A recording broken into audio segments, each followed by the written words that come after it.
Здравствуйте, уважаемые телезрители. Мордовский блок новостей «Эхо Мордовии». Летние новости из жизни нашей республики будут комментировать Виктор Владимирович Тетерин, кандидат исторических наук, поэт, драматург, банковский юрист, Сергей Владимирович Голованов справа, журналист, издатель, переводчик и историк вы тоже, кстати.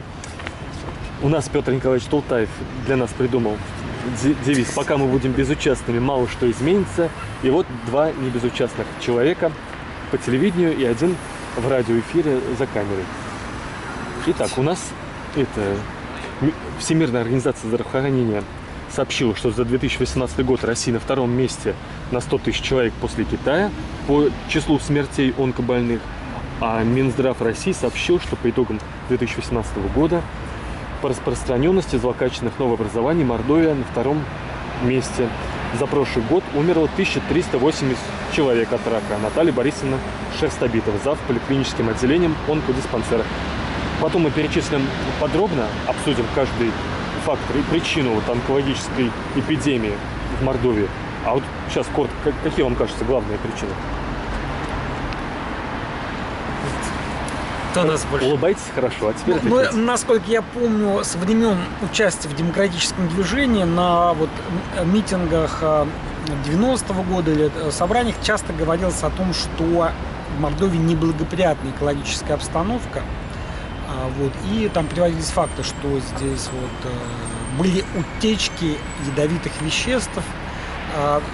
Наиболее ядовитое производство это был электроламповый завод, который находится практически Лисма. Чуть ли не в центре города, но сейчас он уже закрыт. Вот там был. Ртутный цех, да? Да. Ртутный цех номер 8. И с этим связывалась неблагоприятная обстановка, соответственно, что наверное, и онкологическое заболевание тоже вызванное этими причинами. 70% всей светотехнической продукции Советского Союза.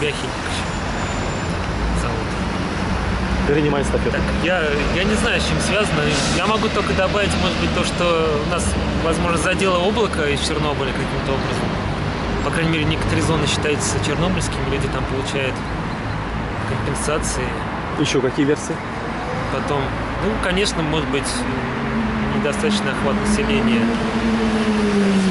диспансерной помощью, онкологами. Потому что на втором месте в России, в Мордовии. Диспансер, то есть...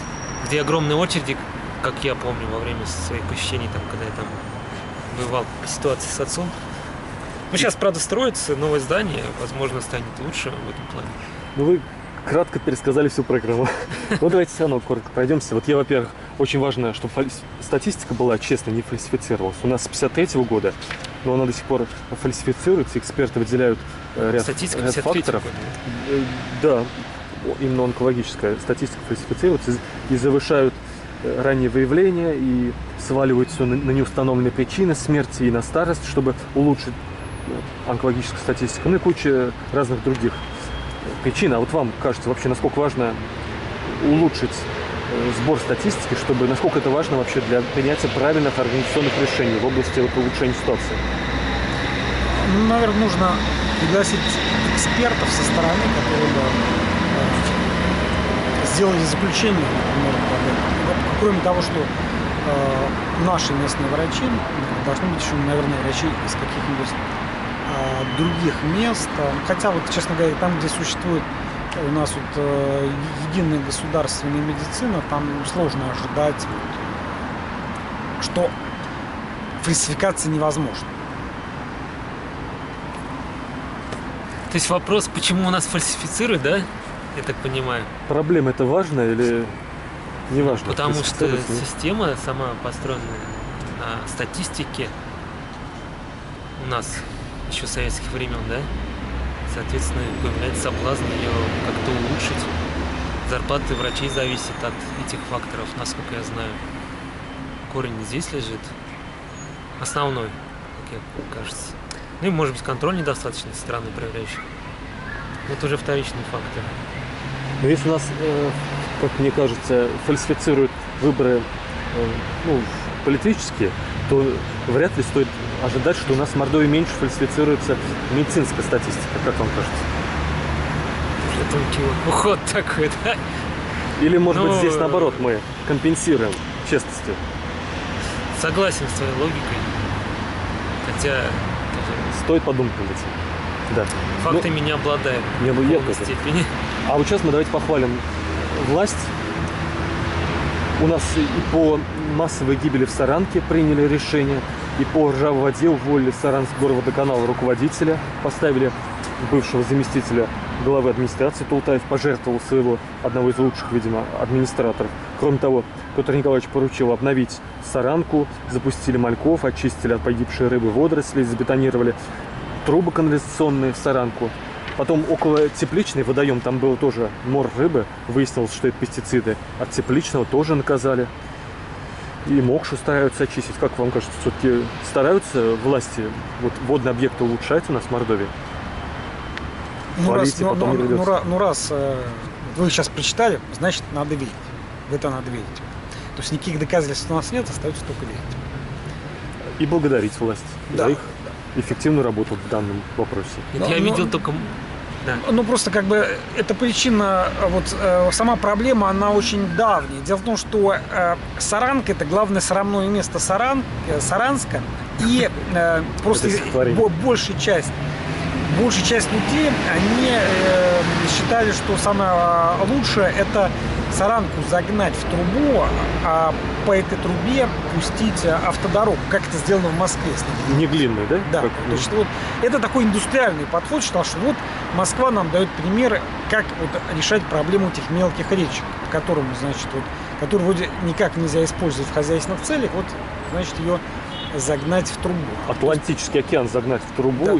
Да, то есть, а пока денег нет, то есть, ну пусть она зарастет. Вот, поэтому, например, вот Саранка, она порой полностью зарастала, и вот это заросли, они там скрывали мусор, который там правда, что вот Бахмутов говорит, что в советское время Саранка из-за химических элементов зимой даже не замерзала? Скорее всего, она не замерзала из-за сбросов канализации, потому что это люди, которые жили вдоль Саранки, они, скорее всего, туда сбрасывали просто канализацию. Сточный воду сбрасывали, вот, скорее всего, она из-за этого. Ну и сейчас, в принципе, продолжает сбрасывать. Да, вот 50 забетонировал, Тултаев молодец.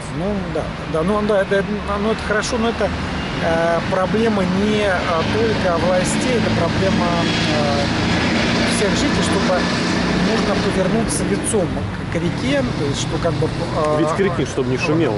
Да, просто сейчас именно такой, как бы сказать, индустриальный подход, что хорошо, когда в город превращаем в автодром, что нужно расширять дороги, вот, чтобы здесь хорошо двигался автомобильный транспорт, чтобы, например, в случае чего мы могли бы поехать отдыхать куда-нибудь в пригород, да, то есть вот такая тема.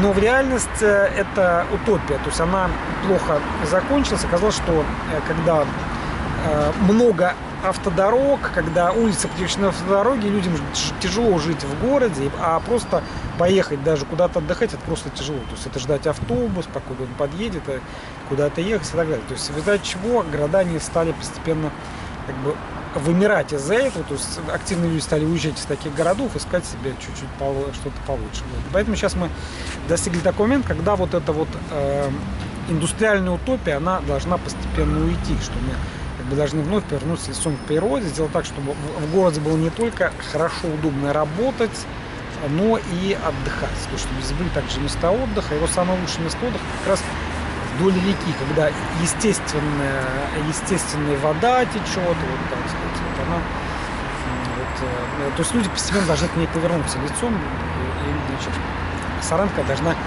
перестать быть таким срамным местом города. Я согласен. Спасибо за лаконичный ответ. Но это, а что добавить? То, что реку надо очищать. Вот.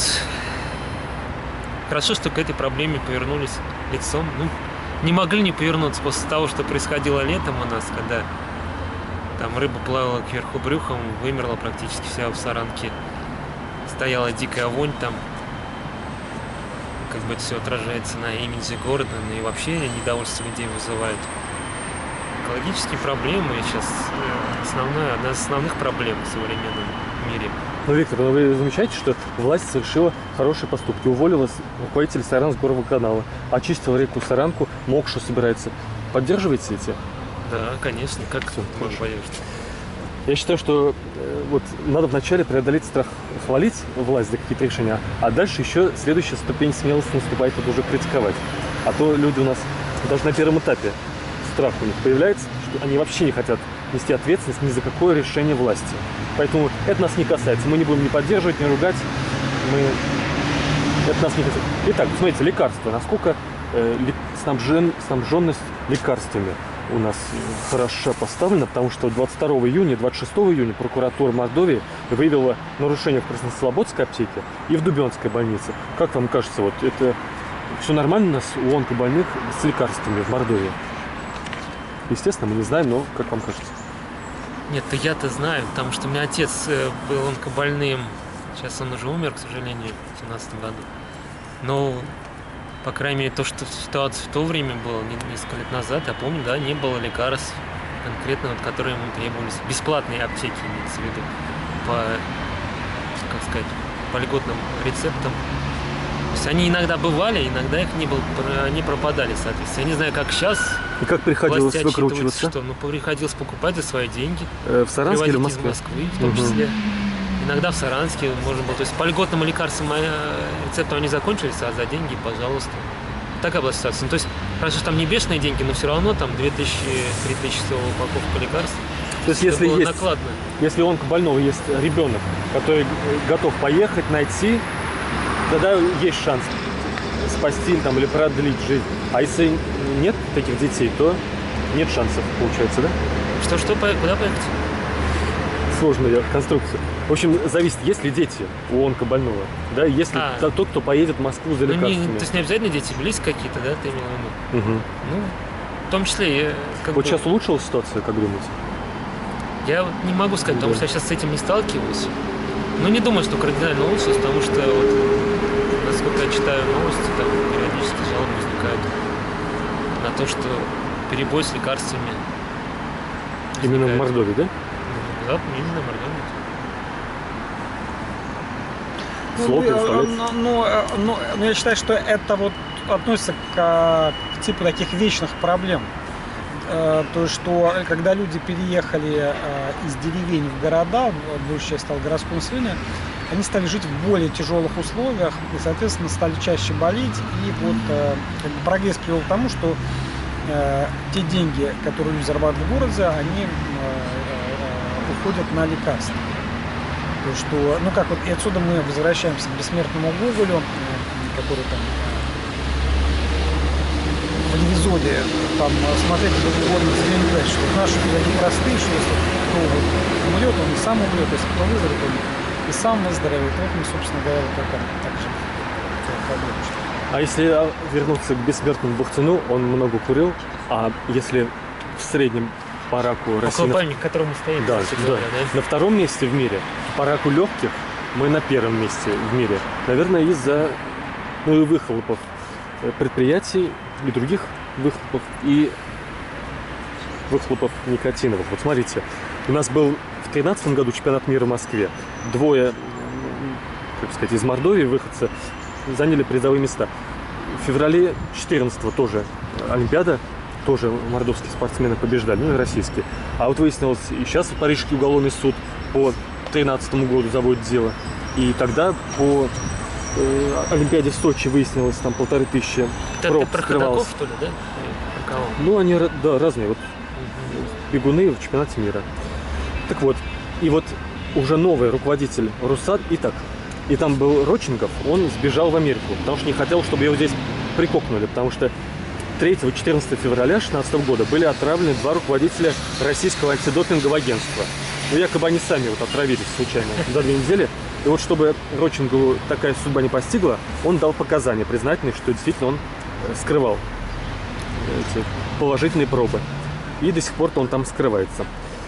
А вот новый Кстати, уже... давно что-то не слышно про него. Все, он там теперь будет ждать до смерти, когда его отравят полонием там, или новичком. И вот новый замгендиректора Руссады 15 июня Маргарита Андреевна Пахноцкая дала интервью на Матч ТВ, что весной прошлого года, она говорит, мне позвонил бывший министр спорта Мордовии Кереев и прямым текстом сказал, ты что, не помнишь, как закончили предыдущие руководители Руссада? Потому что она просила чтобы спортсменов мордовских, чтобы они дали пробы. Так вот, я хочу спросить вас, если у нас общество положительно относится к тому, чтобы травить руководителей бюджетных организаций и с помощью химических веществ фальсифицировать победы, то почему у нас до сих пор ежегодно сотни онкобольных вешаются, стреляются, и ежегодно там десятки тысяч кричат от боли ежедневно онкобольных, потому что у нас в России нет некоторых видов обезболивающих. Почему бы нам не притворяться, что у нас с наркотиками все идеально, и не разрешить все виды обезболивающих, которые существуют на этом белом свете? Как вы считаете? Ну, поддерживаю, да. Ну, естественно, что нужно, чтобы все больные, они получали так называемое паллиативное лечение. Да. Так, ну да, я тоже согласен, что то есть, как бы ты, конечно, такую связь не совсем логично провел, но ладно. Ну, перед смертью-то дайте им любые виды. Я согласен, Да. что обезболивание нужно, и оно должно быть доступно как бы для больных. И надо скорректировать Нужно все законы. корректировать эту нормативную практику и правоприменительную практику.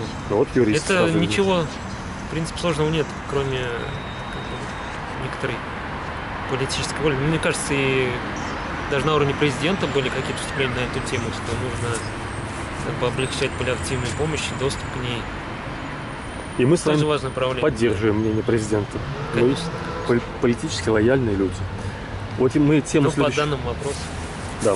по крайней мере. Да. Я полностью лояльный. Значит, вот следующую тему даже обсуждать не будем. До 2021 года новый корпус поликлиники, онкодиспансера построят, 4 первичных центра амбулаторной онкологической помощи. Это, естественно, это все нужно, это все улучшит ситуацию. Вот я считаю, что если человек, гражданин, видит, что есть более хорошая кандидатура на должность министра, то нужно предлагать. Вот я считаю, есть человек у нас, современник, в честь которого мы будем называть города, и поселки, и учреждения, и улицы, и проезды. Алексей Петрович Власов. Он создатель самой многочисленной за всю историю Мордовии научной школы. У него около 200 докторов наук, кандидатов медицинских наук. Хирург, председатель общества хирургов и так далее, завкафедрой мединститута. Вот знаете ли вы о нем, или у вас есть какая-то более хорошая кандидатура на должность министра здравоохранения Мордовии? Ну, это я сейчас, честно говоря, слышу первый раз, вот, но это лишь говорит о моей некомпетентности. Но благодаря вам, Владимир, я об этом узнал. Спасибо. Я у него интервью брал, видео. Что у нас есть такой хороший человек, да. Вот, но я думаю, что хороший хирург не обязательно хороший руководитель. Он организатор научной школы, значит, он хороший организатор. 200 штук. Ну, как бы, если бы от меня зависело его назначение, и вы бы мне рекомендовали, я бы его назначил. То есть вы не Волков, Владимир Дмитриевич, да? Я не понравился. Да, но от меня совершенно ничего не зависит. Да. Ну, я тоже, к сожалению, не знаком лично и заочно с этим. С хирургом, все учатся забыл. Если он Концовку не такой понял. высокий специалист, да, я говорю, организаторские способности не всегда сочетаются, я согласен. С научными, со всем остальным. Так что ничего не могу сказать. Ну, Может, у вас какие-то сам кандидатуры? хороший хирург, то я не против, как говорится. Ну, один из лучших точно. А у вас какие-нибудь есть кандидатуры? Нет, у меня Нет. я не специалист в медицине, к сожалению. Вот смотрите, у нас в Мордовии с начала 2019 года по конец августа от производственного травматизма умерло 23 человека. Значит, ну вот про опасные производства вы говорили, и биохимик продолжает развивает мощности, Рузаевский стекольный завод и оптоволоконные системы. И Лисма хоть и закрыл ртутный цех номер 8, но все равно продолжает. И в других районах строятся предприятия, увеличиваем количество рабочих мест, и Росприроднадзор вроде бы гарантирует, что там с безопасностью, с экологией все в порядке. Можем ли мы доверять Росприроднадзору, или ради повышения рабочих мест снова ухудшится состояние воздуха и среды Мордовии, Саранска? Ну, вот нам ничего больше не остается, как доверять Росприроднадзору, потому что у нас никаких экспертных инструментов, чтобы его проверить, нет. Поэтому остается только верить. скепсис у нас есть инструмент. Ну, все, могу только согласиться с этим мнением. Мы вообще, как бы, мы же не можем быть специалистами во всех Другие областях. отвечали, в основном нельзя доверять, потому что грош цена их В каждой словам. области, я считаю, должны как бы работать специалисты, да, заниматься. А если они не подконтрольные специалисты? Есть и независимые лаборатории, в конце концов. Вот, правильно. Можно и в них обращаться, как бы периодически какие-то общественные организации. Но так огульно не доверять сразу, я не вижу там причин для этого. Ну, согласен, В данный я момент. перебарщиваю, чтобы вы говорили уже все четко, расставляли по полочкам. А вот есть МЧС, не доверяю, я сразу говорю. Вот у нас, допустим, они должны профилактически подготовить все предприятия, чтобы они были подготовлены к техногенным природным катастрофам. Вот Рузайский химический завод. Опасность представляет, да? Значит, все стены должны быть укреплены максимально крышей. 28 июня Смерч прошел, сорвал крышу с Рузайского химического завода, разметал обшивки стен, затопил весь цех. Как вам такое? В Лисме пожар произошел, загорелся вакуумный насос, еле-еле потушили рабочие. Как мы оцениваем работу МЧС и как они должны лучше работать, чтобы не было больше таких ЧП? Ну вот, что касается Смерча, это форс-мажорные обстоятельства, которые нельзя предвидеть. Вот, Так это маленький Смерч по сравнению там с Америкой. Обычный там Ты знаешь, вороночка какой там небольшая, Смерч? как в ванной. Если бы завод разметал до основания, это я еще понимаю. Нет, ну химический завод, это же смерть десяткам тысяч людей, если из-за какого-то смерча. Что, это первый раз смерч, что ли, здесь проходит за 200 лет? Как я? Может быть. Нечего вам сказать. По территории Русской Маши, может быть, он первый раз Сотрудник- прошел. представители, Нет, сотрудники МЧС. Нет, у нас, мне кажется, что вот я лично доверяю МЧС. Почему? Потому что у нас именно с чрезвычайными ситуациями все как бы вот под контролем. То есть у нас, наоборот, у нас слишком много организаций, то есть, которые занимаются именно вот этими чрезвычайными ситуациями. Потому что вот МЧС нужно переименовать, то есть сделать как в Советском Союзе, вообще будет правильно. Почему? Потому что само существование учреждения, в котором есть понятие чрезвычайной ситуации, оно как бы предполагает их появление. Потому что в большинстве стран мира нет таких организаций. То есть там подразумевается, что это неожиданно возникает, и есть люди, организации, которые символизируют. Но принципиально создание организации, которая будет вот заниматься чрезвычайными ситуациями, оно как бы вот как-то предполагает их появление. То есть вот это. Но они же все равно появятся. Ну это вот как в известном Рано или фильме, поздно. как в известном фильме «Операции и другие приключения Шурика», там главный герой спрашивает, значит, у вас несчастные случаи были? Нет, он говорит, будут. И вот, соответственно, что вот в этом смысл существования МЧС. То есть, если чрезвычайной ситуации нет, значит, у вас будут они. Ну, это как про охранку царскую. Она боролась с тем, чтобы террористов не было, а потом выяснилось, что террористические организации были подконтрольной охранкой, там и АЗФ и так далее. Или там НКВД. Видно было, что насоздавали, что якобы были там тысячи террористических организаций, а потом, даже уже в хрущевские времена, выяснилось, что это все выдуманные. То есть они, чтобы оправдывать свои штатные единицы, зарплаты, высокие надбавки, привилегии, они выдумывают себе проблемы. Может, МЧС специально, ну я категорично говорю, может, они специально допускают такое, чтобы потом им выбивать бюджеты. Ну, конечно, я преувеличиваю, но все равно. Специально устраивают наводнение, да? Или химический Пожары. завод сорвал крышу. Это же что такое-то? Если ну бы, это да, если это бы, я час- считаю, если бы частный форс-мажор. магазин допустил вот такое, и его бы на 20 лет посадили, сказали, капиталист, и всегда эти капиталисты нам вредят, а если бы государственное министерство, мы говорим, ну это же невозможно, это же смерч. Смерч здесь никогда в Мордовии не было, и дождя не было здесь никогда. Нет, а при чем тут МЧС? Они должны были профилактикой. Я так понимаю, крыша, она была прикреплена. Как бы К нету стенам, специальных в нашей местности требований, чтобы она выдерживала воздействие смерча. Предсказать Я можно понимаю, было. Я не специалист, конечно, в этих технических регламентах, поэтому как бы МЧС не виноват в том, что на Росхимаш сорвала крышу. Опять А мне насчет того, приходится что критиковать. сама организация должна существовать, я считаю, что все-таки должна существовать, что как бы ее создание было наоборот достижением. Я считаю, надо демонополизировать В своё время. МЧС, как и все остальное на свете. Потому Вот что у нас следующее. страна большая, происходит много всего постоянно, к сожалению. И наличие какой-то такой организации, которая бы координировала все действия по чрезвычайной ситуации, мне кажется, необходимо. Ну и мое личное мнение. Вот следующий пункт, это, я считаю, спасение за 3 вещами. Альтернативная гражданская служба, волонтеры и международная помощь. С конца. Международная помощь. Вот Greenpeace у нас помогала тушить лесные пожары в Мордовии летом. Организация по запрещению химического оружия профинансировала Россию до 2020 года уничтожить все химическое оружие. Ну, вроде бы еще не все уничтожено. И альтернативная гражданская служба. У нас, вот волонтеры. У нас добровольная пожарная охрана 4227. Вот у нас один эксперт говорит, что это в несколько сот раз преувеличено.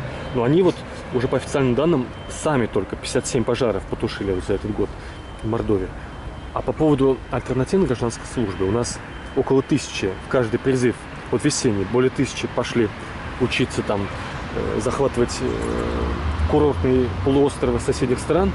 А на альтернативную гражданскую службу только 2 человека. А я считаю, надо довести за года 2, чтобы 100% всех призывников Мордовии шли в альтернативную гражданскую службу. Если у них соседи тысячами умирают от рака, а от сердечно-сосудистых еще больше, потому что недостаток врачей, недостаточный уход за ними, то куда вы там едете учиться на бронетранспортерах водить, если у вас рядом с вами по лестничной площадке нужна помощь врачей? Я считаю, почти все должны идти, пока на нас Гитлер не нападает, все должны идти в больницы. Порядке, да? Врачи, сотрудники Министерства здравоохранения должны на коленях стоять у военкоматов, и если хотя бы один человек не идет прописываться в больницу на 2 года, а идет летать или прыгать с парашюта, или развлекаться другим способом, я считаю, это вина сотрудников Министерства здравоохранения. Вот я их тоже ругаю. А вам как кажется, в ком у нас спасение? Я считаю, что вот альтернативная гражданская служба, она должна по времени занимать столько же, сколько военная. Согласен. Вот. И учитывая то, что альтернативная гражданская служба, она воспитывает такое вот общение с людьми. То есть доброту. Потом она показывает такие стороны жизни, с которыми нам тоже рано или поздно придется столкнуться. Больные люди, умирающие, это важно, чтобы молодые люди увидели, могли работать медбратьями в таких трудных ситуациях. Да, то нас убивать не позорно, идти там ядерную крылатую ракету, чтобы десятки миллионов американцев убить. Это не позорно, а лечить больных людей, помогать лечить, это наш позорно. Что за извращенное общество? Нет, у нас дело в том, что исторически сохраняется такой милитаризм, вот, потому что, как, говорил один исторический деятель, я читаю много исторических литератур, он говорит так, что Запад в нас ценит, чего, то есть у нас культура хорошая, или мы что-то можем сделать. Нефть у нас хорошая. Нет, что Запад больше всего в нас ценит, что у нас армия, что мы можем по морде надавать. То есть, что именно такая огромная армия. Это какой-то дореволюционный, по-моему, Сергей Юрьевич Витте сказал. Жандарм Европы. Да, Сергей Юрьевич Витте, то есть министр финансов, сказал, что как раз Запад нас боится из-за того, что у нас огромная армия, что мы можем там... он не ценит, боится и уважает, так сказать. Да, надавать по морде, вот это. Поэтому он сказал, в этом основа российского милитаризма, что он будет дальше сохраняться. Поэтому у нас проявление мужества считается одеть камуфляж, поступить в военное училище, и так далее. Вот. И не считается таким проявлением мужества, например, научиться работать рубанком, делать из дерева столы, стулья или дома делать. Вот это. А потом эти солдаты приходят домой и бьют жен и детей. У нас Россия на первых местах по избиению пенсионеров, жен, детей. По домашнему насилию. Вот у нас домашнее насилие, да. Это это следствие такого милитаризма. Увы, да. Соответственно, что это нужно заниматься добрыми делами, то есть проповедовать мир во всем мире, что миролюбие, то есть, а не угрозы, потому что угрозы это знак трусости, потому что в основном я смотрю наши новости, вижу, что в основном наше правительство, оно движимо чувством страха, то есть оно всех боится, и ведет себя как подросток, который сейчас я ножик достану, вас тут всех порежу.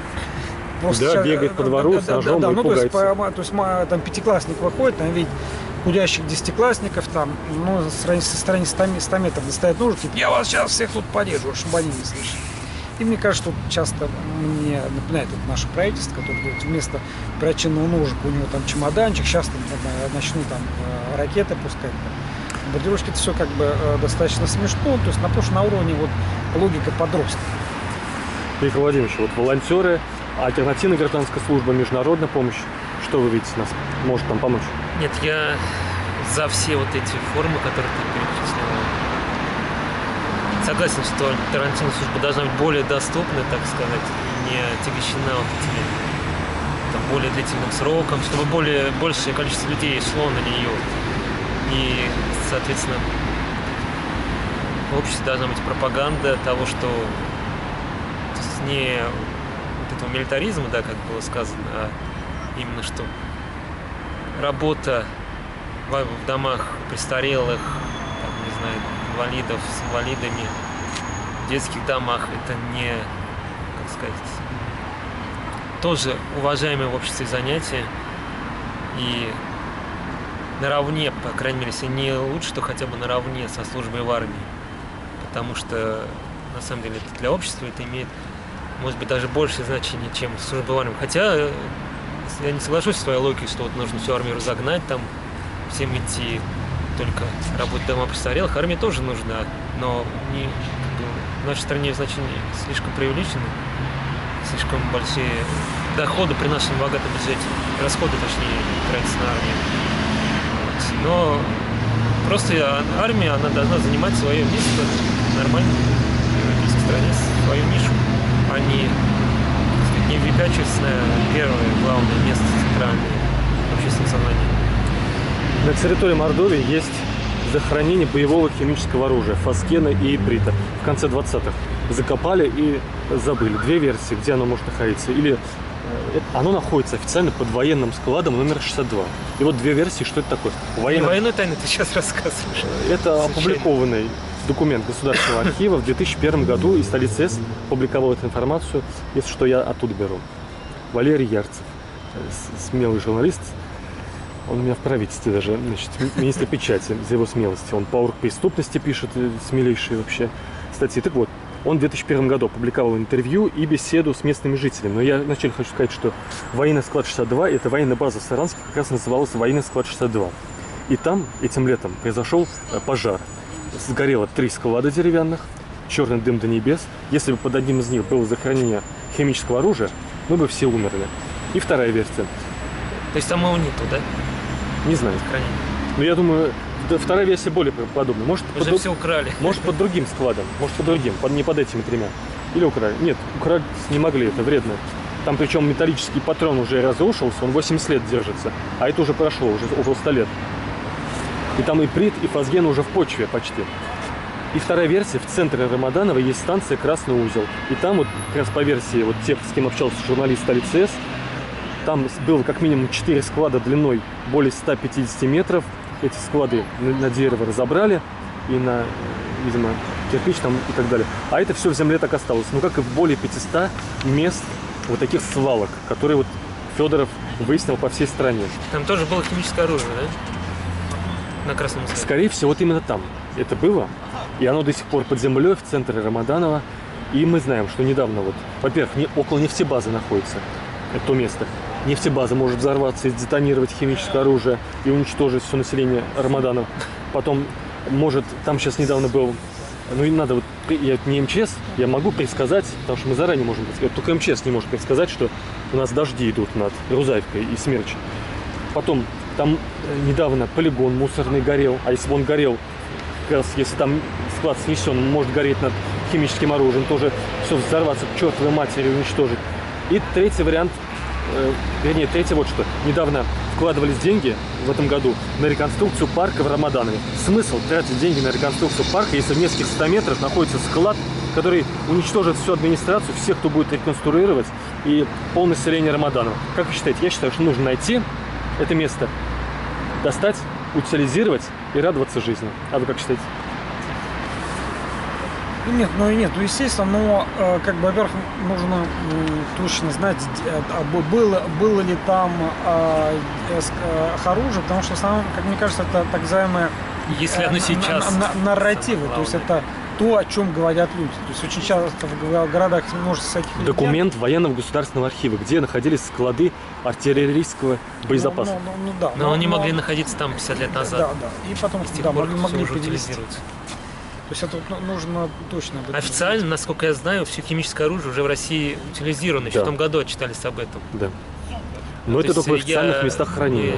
А это неофициально. Оно Доверяем забытое же в конце официальным 20... данным. Это в конце 20-х годов уже ушли эти склады. А под землей все это, возможно, осталось. Надо удостовериться, да, ведь вы считаете? Удостовериться надо, да, я согласен. Если нет, если советская власть все очистила, и все Рамаданово не знает, что они в центре города происходили раскопки большие, не заметил это, тогда я очень рад. А то вот у нас в Рузаевке гранату ржавую обнаружили, кипиш подняли, значит, взрывотехники прибежали, ржавая граната. Или в Ковылкинском кто-то порох продавал на свалке охотничьей, все, ему до 5 лет грозит. А у нас, понимаешь, склад с химическим оружием, которым в Первую мировую войну уничтожали тысячи людей, а мы... Дальше, следующий фактор.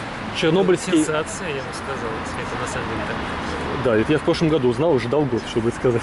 Чернобыльский след, значит, дожди выпали, десятки, 14 субъектов России, 25 населенных пунктов Мордовии, 13 тысяч в Мордовии пострадали, около 2000 детей. Ну, не буду перечислять, как вы считаете, вот это тоже повлияло на раковые?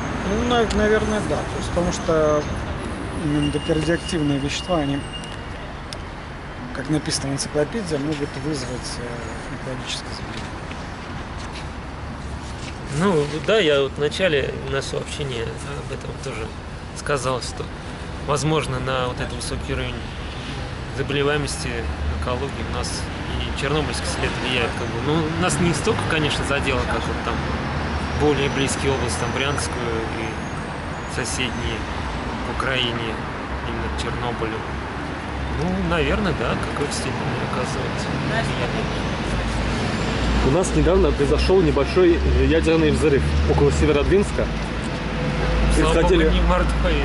Да, происходили испытания крылатой ракеты, которые Путин 1 марта 2018 года, как сказать, радовал, что мы уничтожим Америку, и Федеральное собрание аплодировало, как там десятки миллионов американцев умрут. А оказалось, мы убили 5 сотрудников российских граждан. Пока.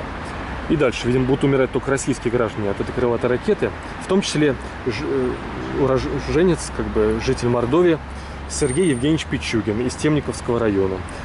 Все данные мониторинговые засекретили, 4 из 6 российских станций обследования засекретили информацию. С врачей дали, те, кто лечили вот этих людей, спасали подписку о неразглашении. Им не сообщили, что это подверглись лучевой болезни. Один врач мышечной ткани изотоп. Лечебное отделение Архангельской областной больницы облучено. Нужно сносить. И как вы считаете, вот такие вот ЧП, которые от нас скрывали и скрываются до сих пор, так случайно мы узнаем, они тоже могут влиять на это? Но если было радиоактивное облако, могло и тоже до Мордовии быть. Ну, конечно. Оно пошло на Северодвинск и рассеялось над Северодвинском. Да, А там люди гуляли. Это был 3-й солнечный день за все лето. И людям не сообщили, что нельзя гулять. И говорили, что от 10 до 12, как раз когда был взрыв, люди, многие, чувствовали, что у них жжение в глазах. Как будто какой-то песочек. Видимо, сосуды в глазах реагировали на облучение. Нет, ну естественно, что власть, они же не специально это сделали. То есть у нас как такая система Но скрывали специально. подстраховки, перестраховки, там действует принцип такой, что нельзя поднимать тревогу, а вдруг ты перестраховался. И начнется напрасная паника. И поэтому как бы принципу они не поднимают. Но когда уже все это выясняется, кажется, что не достраховались. Да, когда десятки тысяч облучились уже, тогда уже можно гарантированно ответить. Ну, это здесь, в принципе, как мы видим, произошло строго, как было показано в телесериале «Чернобыль». Вот там практически вот тоже строго по канонам того, как там было показано, вот, все практически повторилось. Это говорит о том, что, что с советских времен, в принципе, наше общество, государство мало изменилось, а люди все те же. Да, медленно идет эволюция нашего общества и, соответственно, власть, которая из общества состоит. Ну, я не думаю, что там был какой-то полномасштабный ядерный взрыв, насколько это известно по данным СМИ, да? В десятки раз превышение было, кратковременно. Взорвали. Ну, да, кратковременно и локальное превышение было, оно потом рассеялось, насколько я понимаю, потому что даже Ну, опять же, наверное, официальные данные у нас есть, или полуофициальные, что было зафиксировано превышение там ненадолго естественного уровня, вот в районе именно этого взрыва, да. Сейчас все-таки более, как сказать, информации более в свободном доступе находится, и в том числе с помощью интернет, СМИ есть все-таки более-менее независимые в этой области средства массовой информации, поэтому мне кажется, невозможно полностью скрыть. Если бы там был какой-то масштабный взрыв, это было бы уже известно сейчас, по крайней мере. Ну, конечно, сама вот эта наша традиция скрывать все, как бы сразу шифровать, причем последним очень СМИ, неприятно. вот у этой крылатой ракеты «Буревестник», в последнем СМИ за последние 3 года было 13 тестов, и 12 из них окончились провалом. То есть ракета, у которой на борту ядерная энергетическая установка, или взрывалась, или падала. Но так как испытания, видимо, были «Новая Земля» там, или какие-то другие, далекие от заграничных детекторов, то мы не знали об этом превышении норм уже неоднократно. Ну, насколько я знаю, вообще в Новой Земле там в 60-е годы постоянно проводились ядерные испытания. Там уже давно все заражено этой радиацией. Поэтому я не думаю, что там особо от этих испытаний ядерных двигателей что-то кардинально изменилось. А вообще у нас, да, как бы, да не только у нас, это же не только в нашей стране. Во всех странах происходят аварии во время испытаний какой-то новой техники. У американцев падали ракеты и как бы происходили всякие ЧП. У нас то же самое. Постоянно во время испытаний ядерных ракет или просто ракет, которые в космос запускают, происходили какие-то аварии, гибли люди, как бы. Просто должна быть информация открытая об этом, должна соблюдаться техника безопасности. Я вот хочу порадоваться за семьи руководителей нашего военно-промышленного комплекса и Министерства обороны, потому что есть примеры, как вот они хорошо пробиваются по карьерной лестнице. Тухачевский как стал заместителем министра Советского Союза. С помощью применения химического оружия подавлял Тамбовское восстание массовый, то есть, организовывал геноцид от имени власти с применением даже запрещенного международного оружия. То есть против других стран запрещено уже использовать химическое оружие, а против наших крестьян разрешено. Дальше, 1954 год. Как вот у нас Георгий Константинович Жуков стал министром. Он был замминистра и организовал учения на Тотском полигоне 14 сентября 1954 года. Атомная бомба падает на полигон, идет взрыв. Через полчаса 320 самолетов прилетают прямо с российскими, советскими летчиками через ножку ядерного гриба и скидывают бомбы. А потом еще через 1,5 часа 50 тысяч солдат советской армии проходят через эпицентр ядерного взрыва, причем с 2 сторон, имитируют атакующую оборонительную. И в результате 45 тысяч облучено, 10 тысяч мирных жителей облучено. Подписка о неразглашении 25 лет, но зато он стал министром обороны, я за него рад. И вот последняя у нас новость. Это кто? Жуков, спаситель, который миллионами людей руководил именно бездарно ядерным, да? добивал победу. То есть это была его идея, то есть что как бы вот доказать, что мы в состоянии боеспособные. Да, в даже состоянии после победить Запад, что как вот мы можем победить Запад, если там применим оружие и, значит, завоюем Европу. То есть даже если не завоюем, но испугаем. То есть ядерный взрыв, вы, допустим, Америка нас бомбите, а мы все равно пропускаем сотни тысяч через ядерные вот эти эпицентры и все равно вас захватываем. То есть Америка... Не, известно же, что Жуков как бы он ради целей, скажем так, не особо жалел солдат. Ради достижения как бы победы, там, скажем, какой-то необходимый решение какой-то задачи. Это с одной стороны, а с другой еще в то время не было достаточно известно воздействие радиации. Хочу еще заметить, еще не было Чернобыля. Да. И вот я тоже, да.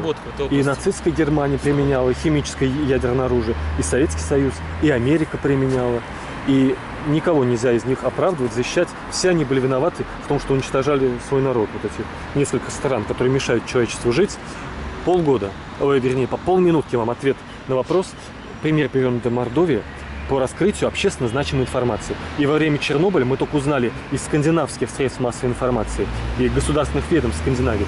И недавно тоже к подводной лодке норвежская экспедиция пришла и тоже сообщила, у вас 100 тысяч раз фонит подводная лодка «Комсомолец». Полминутки. Как вы считаете, стоит ли нам вот не стесняться и раскрывать все? Общество должно знать все, любую правду. Ну, у нас как бы по закону говорится, что если это касается здоровья людей, там, их безопасности, нужно сразу же раскрывать эту информацию. Потому что, по крайней мере, люди будут как-то сами заботиться о своем здоровье. Просто закон не исполняется, да? Угу. Нет, я вот только что перед этим говорил, что должна быть полная прозрачность в том, что касается здоровья и жизни людей. Вот. Я с вами полностью согласен. А согласен я с Виктором Владимировичем Тетериным, Сергеем Владимировичем Головановым и с собой, любимым Владимиром.